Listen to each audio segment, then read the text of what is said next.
अमरावती ग्रामीण स्थानिक गुन्हे शाखेच्या पथकाने तिवसा परिसरात सापळा रचून 55 लाख रुपये किमतीचा प्रतिबंधित गुटखा आणि वाहतुकीसाठी वापरलेला ट्रक जप्त केला आहे। या प्रकरणी 2 आरोपींना पोलिसांनी ताब्यात घेतले आहे। पोलीस अधीक्षक निकेतन कदम यांनी दिलेल्या निर्देशानुसार स्थानिक गुन्हे शाखेचे पथक 12 जुलै रोजी तिवसा हद्दीत गस्त घालत होते। यावेळी त्यांना नागपूरकडून तिवसाकडे गुटख्याची अवैध वाहतूक होणार असल्याची गुप्त माहिती मिळाली। या माहितीच्या आधारे 13 जुलै रोजी पहाटे पोलिसांनी सुमित हॉटेल जवळ एका अशोक लेलँड ट्रकची अडवून तपासणी केली। त्यामध्ये 39 लाख रुपये किमतीची 130 पोती तंबाखू मिश्रित पान मसाला, 16 लाख रुपये किमतीचा अशोक लेलँड ट्रक असा एकूण 55 लाख रुपयाचा मुद्देमाल जप्त करण्यात आला।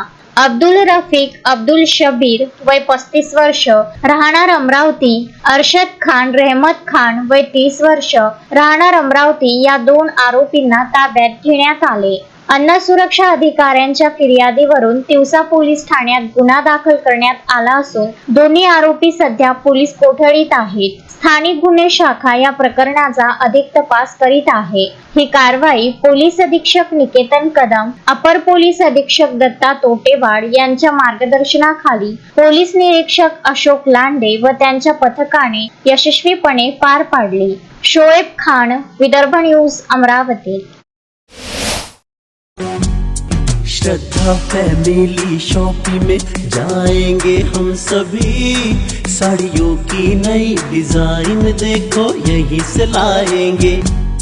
श्रद्धा फैमिली शॉपिंग में जाएंगे हम सभी, लेडीज जेंट्स बच्चों की हर फैशन लाएंगे सभी। फैशन के सफर में आप भी आगे ही आगे बढ़ते चलिए, क्योंकि बिजीलैंड का सबसे बड़ा आलीशान भव्य showroom Shraddha family shopping and mall, Busyland complex, Nandgaon Peth, Amravati.